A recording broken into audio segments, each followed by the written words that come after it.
गर्मी बढ़ते ही राज्य के कई गांव पानी की भारी किल्लत से जूझ रहे हैं। एक और बढ़ते पारे से लोगों का गर्मी में बुरा हाल बना हुआ है, वहीं दूसरी ओर लोगों को पानी की किल्लत से भी जूझना पड़ रहा है। सूखे पड़े जल स्रोत के कारण लोग पानी की बूंद बूंद को तरसने को मजबूर है।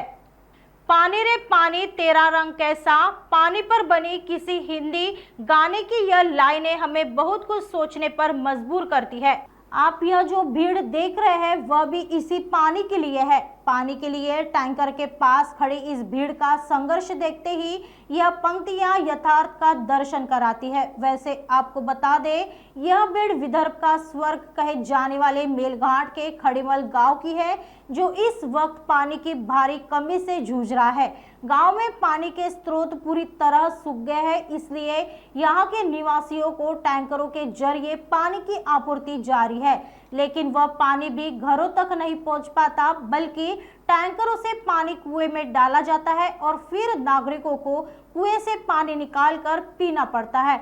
हमेशा से संघर्षरत रहे आदिवासियों का जीवन आज भी कठिनाइयों से गुजर रहा है। पानी के लिए यह भीड़ तो इसी और इशारा करती है। आज आम्ही खडीमाल या गावामध्ये आहो। खडीमाल येथे दरवर्षीप्रमाणे यावर्षी सुद्धा भीषण पाणी टंचाईचा सामना येथील नागरिकांना, आदिवासी महिलांना करावा लागतो आहे आणि प्रशासनाचा दावा आहे की इथे आम्ही 15 टँकरने दररोज पाणी पुरवठा करतो आणि शुद्ध पाणी इथे पिण्यायोग्य पाणी आम्ही लोकांना देत आहोत, असा दावा त्यांचा मी त्या दाव्याचं खंडन करतो। इथे शुद्ध पाणी त्यांना पिण्यायोग्य मिळत नाही आहे। अशुद्ध पाणी ते पिण्यासाठी, जे आपण वापरासाठी पाणी घेतो ते पाणी ते पिण्यासाठी घेत आहेत।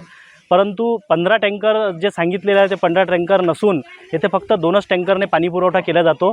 प्रशासनाला, लोकप्रतिनिधींना माझा आव्हान आहे की तुम्ही याकडे लक्ष देऊन या खडीमाल या गावामध्ये परमनंट काहीतरी पिण्याच्या पाण्याच्या समस्या सोडवण्याकरिता येथे उपाययोजना झाल्या पाहिजे आणि आता तात्काळ यांना येथे शुद्ध पाणी पिण्याकरिता मिळालं पाहिजे। यासाठी उपाययोजना करून प्रशासनाने याकडे लक्ष दिलं पाहिजे की या ठिकाणी जर त्यांच्याकडे लक्ष दिलं नाही आणि येथे पाणीच्या समस्या निकाली नाही काढल्या तर आम्ही युवक काँग्रेसच्या वतीने येथे मोठा आंदोलन उभारू।